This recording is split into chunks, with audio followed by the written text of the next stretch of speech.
Hello दोस्तों, क्या हाल चाल है। चलो आज मैं आपके लिए एक ऐसा क्वेश्चन लेके आया हूँ जो आपका एग्जाम में कम से कम 2 to 4 मार्क्स दे के जाएगा। वो भी किसी भी एग्जाम में जहाँ पे भी शेयर की बात होती है, चाहे वो शेयर फाउंडेशन का हो, चाहे वो 12th का हो, चाहे वो CMA का हो, CS का हो, किसी का भी हो। अगर शेयर का क्वेश्चन ये नहीं आता तो आपको समझ लो शेयर में कुछ नहीं आता। तो क्वेश्चन क्या है दोस्तों? क्वेश्चन ये है कि कोई कंपनी है, वो 500 शेयर इशू करती है। कितने शेयर इशू करती है? 500। और एक शेयर कितने का है? 10 रुपीज का। ओके। और जो आपने पेमेंट किया है वो 5 रुपए का है। कैसे पता चला? कह रहा due to non payment of ₹5 पर शेयर। यानी 5 अगर नहीं पे किया दोस्तों, 10 का शेयर था, 5 अगर नहीं पे कर रहा है, इसका मतलब कितना पे कर रहा है? 5 रुपए पर शेयर, ₹5 पर शेयर वो पे कर रहा है। आगे क्या कह रहा है? कह रहा है कि कंपनी ने शेयर को फॉरफिट कर लिया। कंपनी ने शेयर को क्या कर लिया? फॉरफिट कर लिया। और फॉरफिट करने के बाद जो रीइशू किया दोस्तों, तो कितने में रीइशू किया ये नहीं बता रहा है।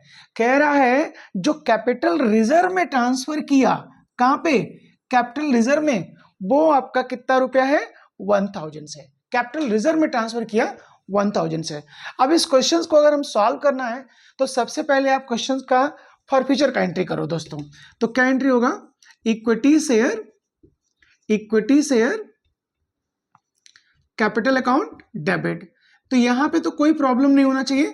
500 इंटू 10, 500 इंटू 10 एंड 2 आपका हो जाएगा equity share, equity share for future account, equity share for future account and 2 equity share, 2 equity share क्या?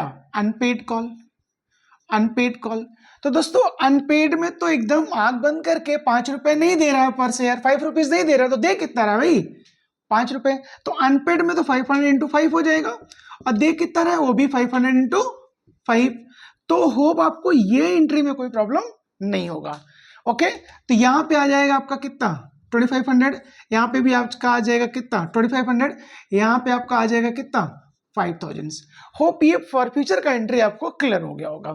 अब जब हम रीइशू कर रहे दोस्तों, तो रीइशू मेरे को नहीं पता, यानी ये वाली एंट्री का नहीं पता कितने रुपए में।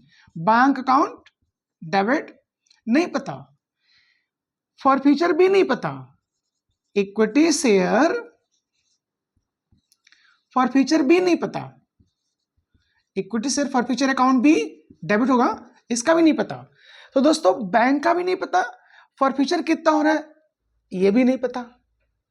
और equity share capital, equity share capital ये मेरे को पता है 500 इंटू 10, ये तो मेरे को पता है, ये पता है मेरे को, ये पता है आपको। तो पहली एंट्री क्लियर हो गई। ये मुझे नहीं मालूम, ये भी मुझे नहीं मालूम, यही दो चीजें आपको दोस्तों कैलकुलेट करना है।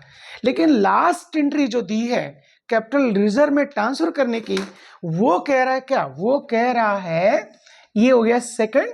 थर्ड में कह रहा है for future equity share, equity share for future account debit कितना? 1000 कह रहा डाला उसने। कितना डाल दिया?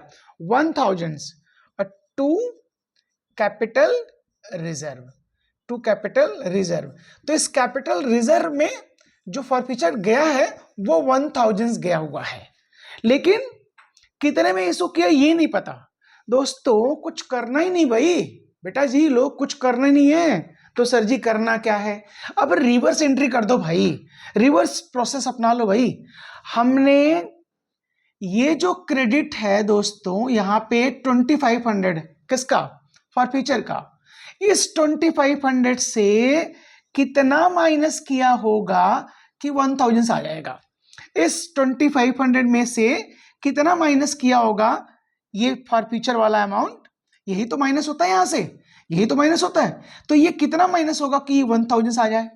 अरे भाई सिंपल, यहां से इसको माइनस कर लो, यानी ये जो वैल्यू है दोस्तों वो 1500 की आ जाएगी। कैसे? सिंपल, हमको क्रेडिट में कितना है? 2500। इसमें से हमने कितना अमाउंट घटाना है कि कितना आ जाए हमारा 1000, रिवर्स जाना है आपको। तो ये इसमें से ये घटता है, ये इसमें से घटता है, तो ये पता चलता है। लेकिन क्वेश्चन में ये मालूम है, ये नहीं मालूम, तो इसमें से ये माइनस कर लो, इसमें से ये माइनस कर लो, ये आ जाएगा। तो ये मेरा आ गया कितना, कितना आ गया 1500। तो जो फॉरफीचर अमाउंट है दोस्तों वो 1500 है। और एक शेयर का वैल्यू कितना है भाई, 10 रुपए। और 500 का शेयर फिर कितना हो जाएगा टोटल, 5000। तो 5000 में अगर 1500 का डिस्काउंट है, इसका मतलब यहां पे बैंक कितने का हो गया, 3500 का। ओके, अब आपसे कोई पूछे कि नंबर ऑफ शेयर्स कितने हैं, तो मालूम ही आपको 500। कह रहा पर शेयर कितना हमारा रीइश्यू प्राइस होगा पर शेयर। तो दोस्तों 3500 में किया ना आपने, तो 500 से डिवाइड कर दो, 7 रुपीज का। और एक शेयर कितने का है, 10 का। तो 10 में 7 रुपीज आपका रीइश्यू प्राइस हो गया, तो बैलेंस कितना भाई, 3 रुपीज। 3 रुपीज का क्या हो जाएगा, डिस्काउंट हो जाएगा। ओके, होप आपको ये पूरा क्लियर हो गया होगा। क्या करना है आपको, कुछ नहीं, ये वाला एंट्री तो क्लियर ही है, फॉरफीचर वाला एंट्री तो क्लियर ही है आपको। शेयर कैपिटल डेबिट करना है, फॉरफीचर क्रेडिट करना है, अनपेड कॉल को भी क्रेडिट करना है। अब रीइश्यू करना है, ये नहीं पता मेरे को, ये नहीं पता, ये तो मेरे को मालूम है ना, 500 into 10। और यहां से रिवर्स कर लो भाई, 1000 इसमें से ये घटता है तो ये आता है। अभी उल्टा कर लो, इसमें से ये घटा दो तो ये आ गया आपका। तो 5000 में 1500 का डिस्काउंट हो गया, तो मेरा बचा कितना, 3500। होप आपको ये पूरा क्लियर हो गया होगा। और 15 आपका जो नंबर ऑफ शेयर्स की बात करें तो 500 है, तो डिस्काउंट का पर यूनिट चाहिए तो 3 रुपए हो जाएगा। कैसे, 1500 डिवाइड बाई 500, यहां से डायरेक्ट कर लो, 3500 डिवाइड बाई 500, 7 रुपीज का रीइश्यू प्राइस हो जाएगा, ऐसे आप डायरेक्ट कर लो। ओके, होप आपको क्लियर हो गया होगा। Thank you so much.